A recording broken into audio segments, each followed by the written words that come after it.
The night was dark and heavy. The wind howled like a hungry animal outside the wooden cabin.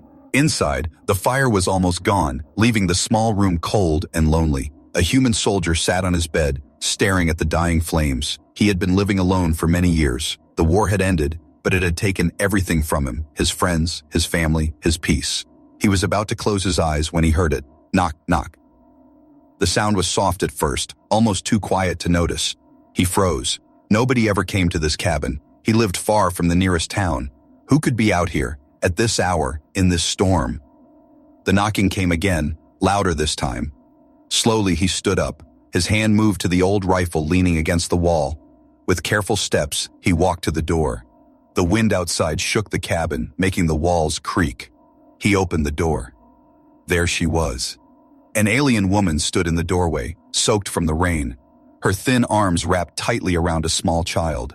Both looked weak, trembling, and afraid. The woman's skin glowed faintly under the lightning. Her eyes, large, bright, and filled with pain, met his. For a moment, no words were spoken. Only the sound of the storm filled the silence. Then, in a shaking voice, the alien mother whispered, "If I warm your bed, will you let us remain?" The soldier's heart stopped. He had heard many things in his life, but never words like these. She was not begging for food. She was not asking for money. She was offering herself, her dignity, just for a place to stay. The child in her arms coughed weakly. The soldier lowered his rifle. Something inside him, something human, would not allow him to turn them away. "Come in," he said quietly. The woman stepped inside, her wet feet leaving marks on the floor. She moved as if every step was a burden. The child clung to her neck, eyes half closed from exhaustion. The soul. Dyer closed the door behind them. The storm roared outside, but inside the cabin, silence returned. He pointed to the small bed in the corner. "You can rest there." The alien mother looked at him with surprise. She had expected anger, maybe even cruelty, but his voice carried no hatred, only weariness. "Thank you," she whispered, her voice breaking. The soldier brought a blanket, wrapping it around the child first. He noticed the boy holding something under his cloak, a strange, glowing object, like a small crystal that pulsed with a soft blue light. But the soldier said nothing. Instead, he placed another log into the fire. Flames grew, casting warm light on their tired faces. For a long while, no one spoke. The mother sat near the fire, holding her child close. The boy's breathing slowed, his small head resting on her shoulder. She stroked his hair, eyes full of fear and love. The soldier sat across from them, watching. Questions filled his mind. Why were they here? Why in the middle of the night? Why offer such desperate words? At last he asked, "Who are you running from?" The woman's eyes widened. She looked at the child, then back at him. For a moment she seemed ready to speak, but then she shook her head. "Please," she whispered, "do not ask. Just let us stay tonight." Her voice cracked. There was something behind her words, a story too heavy, too painful to tell. The soldier leaned back, sighing. He remembered nights during the war when he had begged for shelter, for food, for mercy. Some people had given it, others had not. "You can stay," he said at last. "But tomorrow, you will tell me why." The woman lowered her head in silence. The fire burned brighter, warming the room. For the first time in years, the cabin did not feel empty. Yet, the soldier could not shake the feeling that danger had entered with them.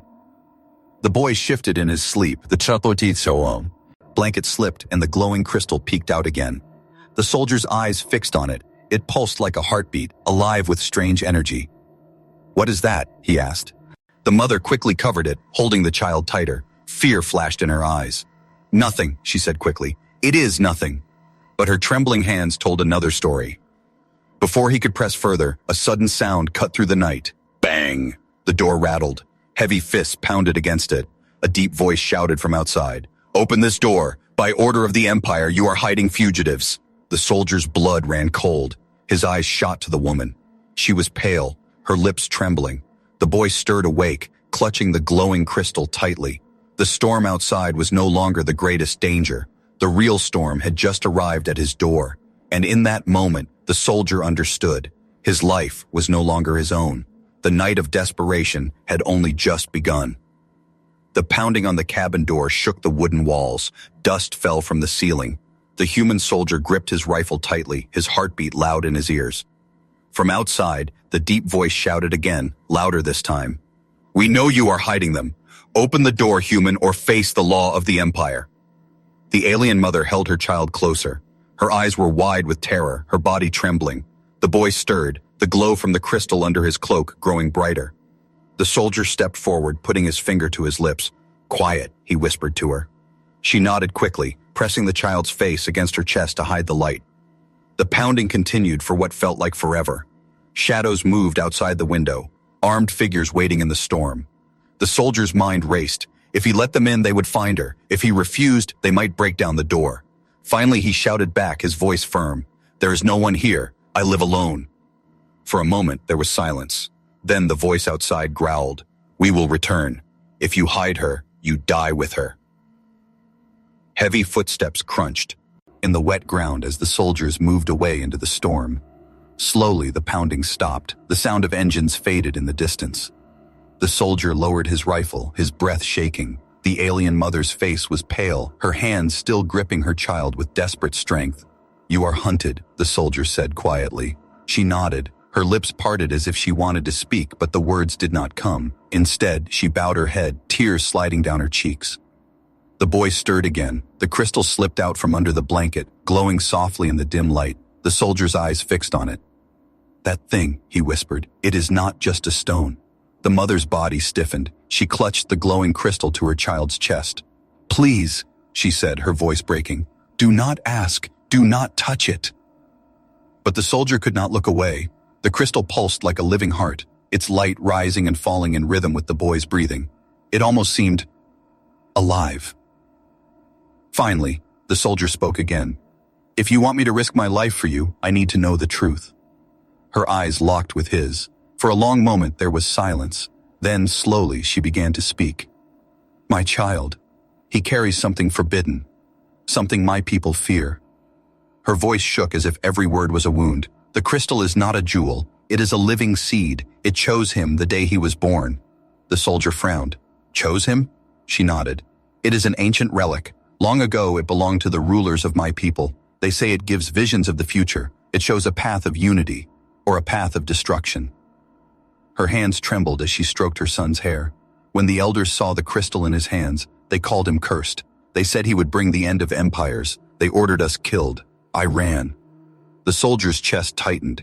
He had seen cruelty during the war, but to mark a child for death? To call him cursed? It filled him with anger. The boy opened his eyes. They glowed faintly, the same color as the crystal. His small voice broke the silence. "They will never stop hunting us." The soldier's breath caught. The boy's voice was soft, but it carried a strange weight, as if it did not belong to a child alone. The mother kissed her son's forehead, tears falling on his skin. "Rest, little one," she whispered. "Do not speak of such things." The soldier leaned back in his chair, staring at the fire. His mind was torn. If he sent them away, the Empire would kill them. If he kept them, he risked his own life. But something inside him, the same part that once fought to protect the weak, would not let him abandon them. The night dragged on. Outside, the storm grew quieter, but inside the cabin, tension hung heavy like a shadow. At last, the soldier asked, "What happens if the Empire takes him?"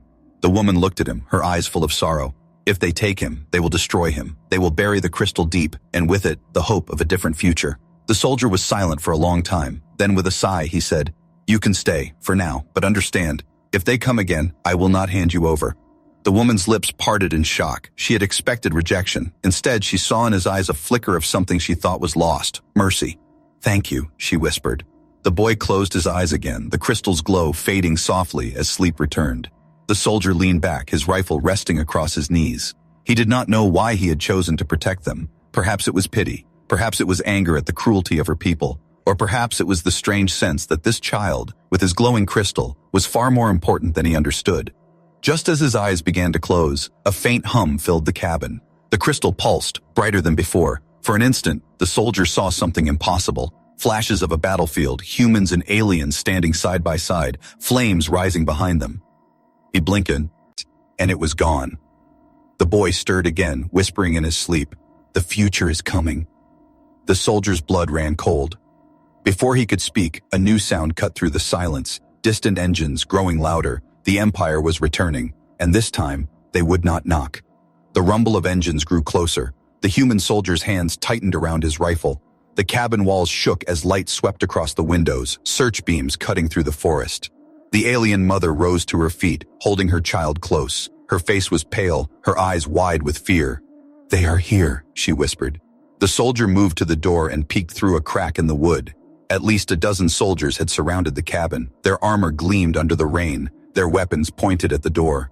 A voice boomed from outside, harsh and commanding. "Human, you have one chance. Hand over the fugitives and your life will be spared." The soldier's heart pounded. He glanced back at the mother. She was trembling, clutching her son so tightly he could barely breathe. The boy's eyes glowed faintly, the crystal pulsing with soft blue light. The soldier stepped back from the door. His voice was low but steady. "If I open the door, they'll take you. If I don't, they'll kill us all." The mother's lips trembled. "Then why do you risk this?" The soldier did not answer. Maybe he didn't know himself. Maybe it was because he had once lost his own family and could not watch another be destroyed. Or maybe it was because the boy's eyes carried something more than fear, something like destiny. The pounding on the door began again. "Open now or we burn this place to the ground." The soldier's jaw tightened. He raised his rifle, but before he could move, the mother grabbed his arm. "Wait," she whispered. "There is another way." Her voice was urgent, filled with a strange mix of fear and awe. "Oh, the commander outside. I know him. He was once of my people's council. He does not serve by choice. If I speak to him, maybe I can bargain." The soldier stared at her, shocked. "You think you can bargain with the Empire? They came here to kill you." Her eyes burned with determination. "No, they came for the crystal. If I offer something, maybe they will let us live." The soldier shook his head. "Or maybe they'll take everything and kill us anyway." But her grip tightened. "Please, I have to try, for my child." The boy stirred in her arms, whispering again in his sleep, "The future is coming." The soldier felt a chill. He lowered his rifle slowly. "Fine," he muttered, "but I'll stay close." She nodded, her face pale but firm. Together they opened the door. Rain poured down. The storm had not ended. Soldiers stood in a half circle around the cabin, their weapons raised. In the middle stood the commander, a tall figure with dark armor, his helmet shining under the rain. The commander stepped forward, his voice cut through the storm. "Hand over the fugitives. This is your final chance." The mother stepped ahead, holding her child close. Her voice trembled, but it carried strength. "Commander," she said, "do you remember me?" The commander froze. For a moment, the mask of power cracked. His voice was lower now, almost uncertain. "It cannot be." "It is me," she said. "Once I stood in the council chamber.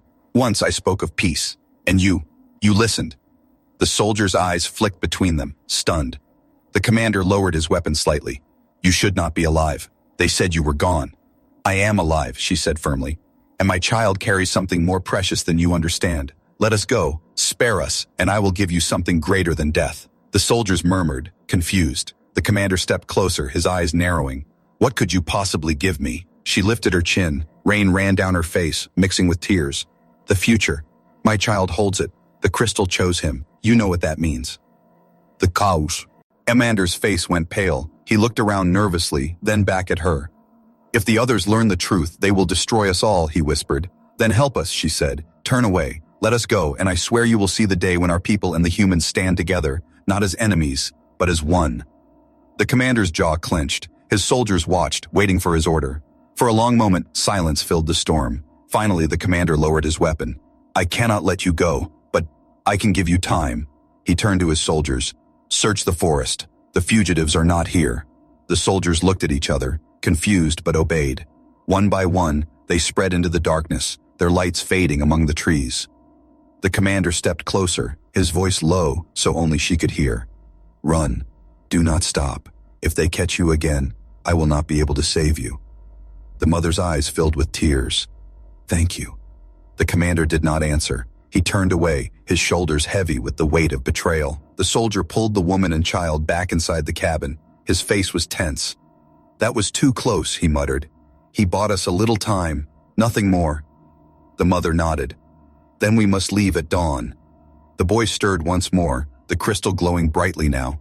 His eyes opened and he whispered in a voice not his own, "The true hunt begins tomorrow." The soldier and the mother froze. Outside, the commander looked back at the cabin, his face grim. In the shadows of the forest, more engines roared, far more than before. The bargain had bought them hours, but the empire was not finished. The real danger was still coming. The storm faded as dawn touched the horizon. Pale light crept through the trees, painting the world in silver. Inside the cabin, the fire was nothing but ash. The human soldier had not slept. He sat by the window, rifle across his knees, eyes fixed on the dark forest. The alien mother lay on the bed, her child curled against her chest. Both were finally asleep, their breathing soft and fragile. For a moment, they looked almost peaceful. The soldier watched them. He told himself he should not care. They were strangers. Worse, they were fugitives who had already pulled him into danger. Yet something inside him refused to let go. He remembered the mother's trembling voice when she first spoke, the boy's glowing eyes, the way the commander had turned away instead of killing them. None of it made sense, but his heart told him one thing clearly. These two mattered. The boy stirred, his small hand clutching the strange crystal. Its glow was dim now, but even so, it pulsed like a heartbeat. The soldier felt unease crawl through him. That stone was no ordinary relic. It was alive. The mother opened her eyes. She saw the soldier watching and slowly sat up. Her face was pale, but her voice was steady. "You did not sleep." He shook his head. "Couldn't." She looked down at her child and stroked his hair. "You could have given us up, but you didn't. Why?" The soldier sighed. "Maybe because once, long ago, someone hid me the way I'm hiding you now. During the war, I was wounded, hunted. A farmer risked his life for me. If he hadn't, I wouldn't be here." Her eyes softened. "So now you repay that kindness." "Maybe," he said quietly. "Or maybe I just can't stand bullies." For the first time, the mother smiled faintly. It was small, tired, but real. "Then perhaps fate sent us to the right door." The soldier turned back to the window, but her words stayed with him. Fate. He had never believed in it, yet here they were. The boy woke next. His eyes glowed faintly as he blinked at the soldier. "You are not like the others," he said softly. The soldier frowned. "Others? You do not see us as curses," the boy said. "You see us as people." The soldier stared at him. His voice was that of a child, yet the weight behind it felt older, deeper. It unsettled him. "The sharp boy." Other pulled the boy close. "Hush," she whispered. "Do not speak of such things." But the boy kept staring at the soldier, his glowing eyes unblinking. "He is part of it too, Mother. The crystal showed me." The mother's face went pale. She pressed her forehead against her son's and whispered in her own language, words the soldier did not understand. The crystal dimmed again, and the boy's eyes closed. The soldier said nothing, but his grip on his rifle tightened. Whatever this crystal was, it had plans, and somehow he was now tangled in them. Hours passed. By mid-morning, the mother rose and began packing what little she had. She tied her cloak tighter around her and lifted the boy onto her back. "We must leave," she said. "The commander gave us time, but not safety. They will return with more." The soldier nodded. "Where will you go?" She hesitated. "There is a valley beyond the mountains. Old tunnels lie beneath it. Places the Empire has forgotten. We can hide there, at least for a while." "You won't make it alone," the soldier said firmly. She looked at him, surprise flashing across her face. "You would come with us." He hesitated. The cabin had been his prison for years, his retreat from a broken world. To leave it meant stepping back into danger, into war. Yet as he looked at her and the boy, he felt something stir inside him, a sense of purpose he thought he had lost forever. "Yes," he said finally, "I'll come." Tears filled her eyes, but she nodded. "Then we share one fate now."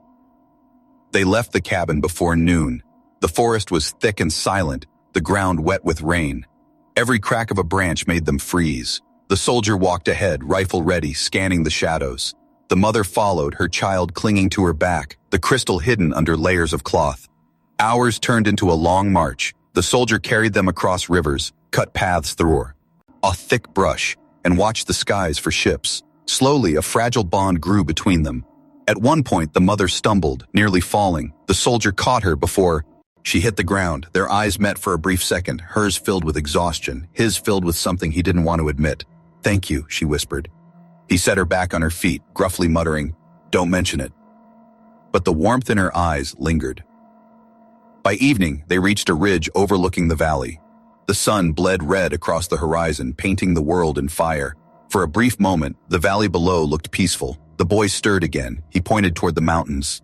"The tunnels are there," he whispered. But before the soldier could take a step forward, a sharp noise cut the air. Engines. He turned. Over the ridge, dark shapes moved. Empire ships descended like vultures, their shadows spreading across the valley. The mother gasped, clutching her son tight. The soldier raised his rifle. His heart pounded, not with fear, but with resolve. They had trusted him. Now he would fight for them. But as the ships landed, doors opening, he realized this was no simple patrol. This was an army. The bond they had built would be tested sooner than he ever imagined. Engines roared across the valley. The soldier's heart pounded as ships descended, their metal wings cutting through the sky like blades. Soldiers in dark armor poured out, their glowing weapons ready. The alien mother clutched her child tighter. Her voice trembled. "They found us!" The boy's eyes glowed faintly under the cloth. The crystal pulsed as if it felt the danger too. The soldier raised his rifle. His voice was firm, though his chest was tight. "We run, now." He grabbed the mother's hand, pulling her into the forest. Branches whipped against their faces as they pushed through the thick undergrowth. The child clung to her back, silent but wide-eyed. Behind them, shouts echoed. Soldiers had spotted them. "There, don't let them escape!" Blaster fire lit up the trees, but ironing holes in the trunks. The soldier fired back, his shots sharp and controlled. He didn't aim to kill, only to slow them down. "Keep moving," he barked. The mother stumbled over roots, but she pushed forward. Her child pressed close. The forest seemed endless, yet every shadow felt alive with danger. The soldier led them down a narrow slope, sliding through mud. His boots sank deep, but he didn't stop. He had learned long ago. The only way to survive was to keep moving. They reached a river, its waters fast and cold. The mother gasped, shaking her head. "We cannot cross. We don't have a choice." The soldier cut her off. He waded into the water, pulling her with him. The current fought against them, dragging at their legs, but they pushed forward. The child whimpered as cold waves splashed his face. Blaster bolts hissed into the water around them. Soldiers had reached the riverbank, their weapons glowing. The soldier turned, firing back. 2 enemies fell, but more came. His rifle clicked, empty. "Go," he shouted. "Get to the other side." The mother staggered out of the river, collapsing on the opposite bank. She looked back, horror filling her eyes. The soldier was still in the water, reloading with shaking hands as bolts burned past him. At that moment, the boy screamed. His small hands clutched the crystal, which flared with sudden light. A wave of energy rippled out. The water surged higher, striking the soldiers on the riverbank. They were thrown back, their weapons sparking. The soldier froze, stunned. The boy's eyes glowed brighter than ever, his small body trembling. "Mother," he whispered weakly. "It hurts." The mother pulled him close, her tears falling fast. "Shh, my love. Rest. You are safe." The light faded. The boy slumped in her arms, his face pale. The soldier climbed out of the river, dripping and exhausted. He looked at them, breath less. What did he just do? The mother shook her head. "The crystal protects him when he is in danger, but each time it takes his strength, he cannot use it often. It will kill him if it burns too long." The soldier stared at the boy, then at the glowing crystal. He felt both awe and fear. This child carried power unlike anything he had ever seen, but there was no time to question it. "Move," he said firmly. "They'll recover." They pushed deeper into the forest. The canopy grew thicker, turning day into twilight. Strange sounds echoed, the cries of animals, the rustle of unseen wings. The soldiers' instincts screamed that they were not alone. Suddenly, from the shadows, a massive beast leapt out. Its fur was dark, its fangs long, its eyes glowing red. The mother cried out, shielding her child. The soldier raised his rifle, firing a single shot. The beast roared but did not fall. It charged. The soldier rolled to the side, pulling his knife. As the creature lunged, he drove the blade into its neck. Hot blood sprayed, and the beast collapsed with a final growl. The soldier pulled his blade free, panting. The mother's hands shook as she held her son. "Even the forest hunts us now." The soldier wiped his knife clean. Better beasts than the Empire. At least they bleed. But he knew she was right. Every step forward was more dangerous. By evening, they reached a cliffside. Below lay a narrow canyon, with tunnels carved into the rock. The mother's eyes lit with hope. "The tunnels," she whispered, "we're close." But before they could climb down, engines roared again above. Empire ships hovered in the sky, searchlights scanning the forest. The soldier cursed under his breath. They had been tracked. The mother held her child tighter. "We cannot outrun them forever." The soldier gritted his teeth. "Then we fight." But before he could raise his weapon, the boy stirred. His glowing eyes opened, staring not at the ships but at the cliffs below. "Down there," he whispered. "We are not alone." The soldier frowned. What do you mean? The boy's small hand pointed at the tunnels. They are waiting for us. The mother froze. Who is waiting? The boy's voice was soft, almost a breath. The ones who still remember. The ones who never bowed to the empire. The soldier looked at the dark tunnels below. For the first time, he realized their escape might lead not to safety, but to something far more dangerous. Above them, the ships lowered. Below them, the tunnels waited, and between both, they had to choose. The tunnels were dark and cold. The air smelled of stone and old dust. The soldier's boots echoed softly as he led the way, rifle raised. Behind him, the alien mother carried her child close, her steps heavy with fear and exhaustion. The boy's glowing eyes cut through the darkness. The crystal pulsed against his chest, its light bouncing off the tunnel walls. It was as if the stone itself wanted to guide them deeper. The mother's voice was low, trembling. He says someone waits for us here, but I do not know who. The soldier glanced back. And you trust the words of a child? Her arms tightened around her son. He has never been wrong. The crystal speaks through him. The soldier said nothing. He had seen enough to know her words were not madness. The crystal was no ordinary relic. It was alive. They moved deeper until the tunnel opened into a vast cavern. Strange markings covered the walls, symbols glowing faintly, the same blue as the crystal. The soldier ran his hand across them. What is this place, Rishbal? He muttered. The mother's eyes widened. Ancient, older than the empire, a place of the first seers. The boy stirred, lifting his head. His small hand touched the wall. At once, the markings flared brighter, filling the cavern with light. The soldier stepped back in shock. The mother gasped. It responds to him. The boy's eyes glowed like fire. His voice was no longer so soft but strong, echoing through the cavern. See what must be seen. The cavern shook. The crystal burst with light, and suddenly, visions flooded their minds. The soldier saw fields burning, cities falling, humans and aliens locked in endless war. He saw ships crashing from the sky, empires breaking apart. He felt the weight of destruction pressing on his chest. Then the vision shifted. He saw humans and aliens standing together side by side. He saw soldiers lowering their weapons, leaders shaking hands, and at the center of it all, he saw the boy, older now, his eyes glowing as he carried the crystal. The soldier stumbled back, gasping. The mother fell to her knees, tears running down her face. It is true. He is the chosen heir. He carries the seed of peace. The boy lowered his hand, and the light faded. He collapsed, weak and pale. The mother caught him quickly, holding him close. The soldier's voice was rough. I saw war and peace, both. Which one is real? The mother stroked her son's hair, whispering softly, that is the truth of the crystal. It shows two futures. The choice is not yet made. The soldier gritted his teeth. He hated riddles. Then whose choice is it? The boy opened his eyes again, barely a whisper on his lips. Yours, mine, everyone's. The cavern fell silent. Only the drip of water echoed. The soldier sank against the wall, his mind spinning. He had fought wars, seen death, buried friends, and now this child carried the power to end it all, or begin something worse. The mother looked at him, her eyes shining. Do you see why they hunt us? The empire does not want peace. They want control. If my son lives, their rule may end. That is why they will never stop. The soldier's hands tightened on his rifle. He knew she was right. He also knew something else. He could no longer walk away. Before he could answer, a low rumble shook the cavern. Dust fell from the ceiling. The mother gasped. They found us. The soldier stood quickly, scanning the tunnel. The rumble grew louder, turning into the sound of engines. The Empire's ships were above the mountain. Soldiers were coming. The boy stirred again, his small voice urgent. We cannot fight them here.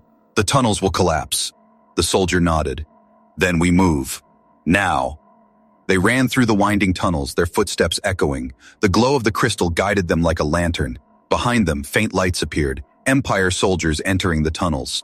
Blaster fire lit the dark. The soldier returned shots, each one echoing like thunder in the stone hall. The mother shielded her child, running close behind. At last, they burst out into the open air. Night had fallen again, stars scattered across the sky.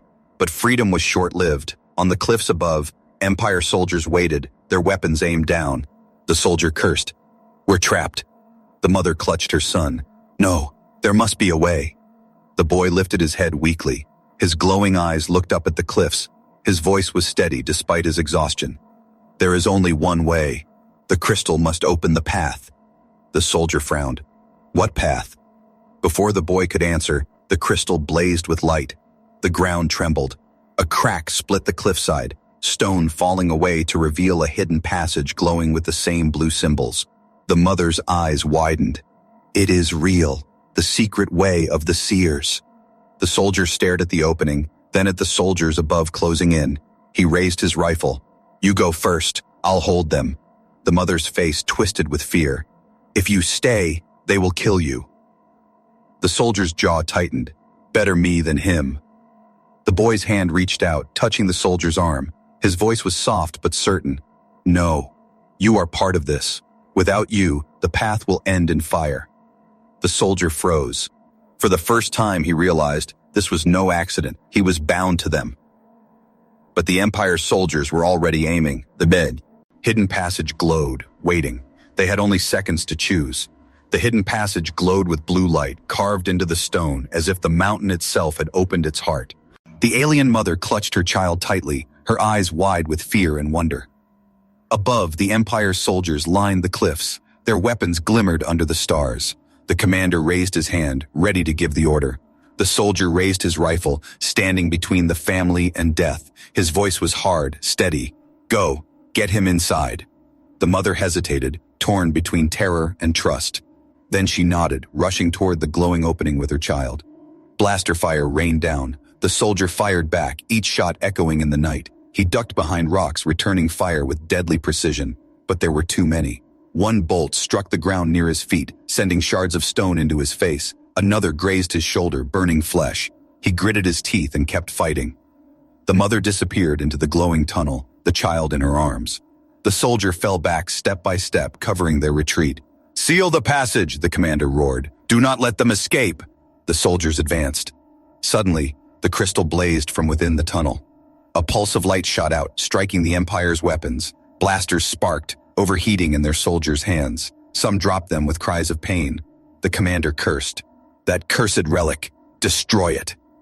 The soldier saw his chance. He fired, dropping 2 more enemies, then sprinted into the glowing tunnel. The stone trembled as he crossed the threshold, and behind him, the passage began to close. The last thing he saw before the entrance sealed was the commander's furious face, lit by the glow of his own burning weapon. Inside, the tunnel stretched on like a river of light. Strange symbols swirled along the walls, glowing brighter with each step. The air hummed with energy. The boy stirred, his small voice echoing strangely in the chamber. We are inside the heart of the crystal. The soldier glanced at the mother. She looked pale but calm, as if she too felt the truth in her son's words. They walked deeper until the tunnel opened into a vast chamber.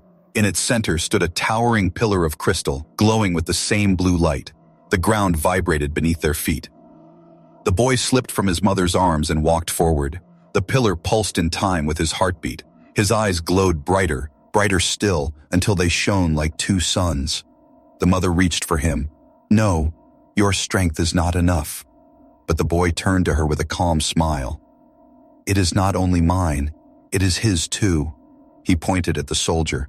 The soldier froze. Me? The boy nodded.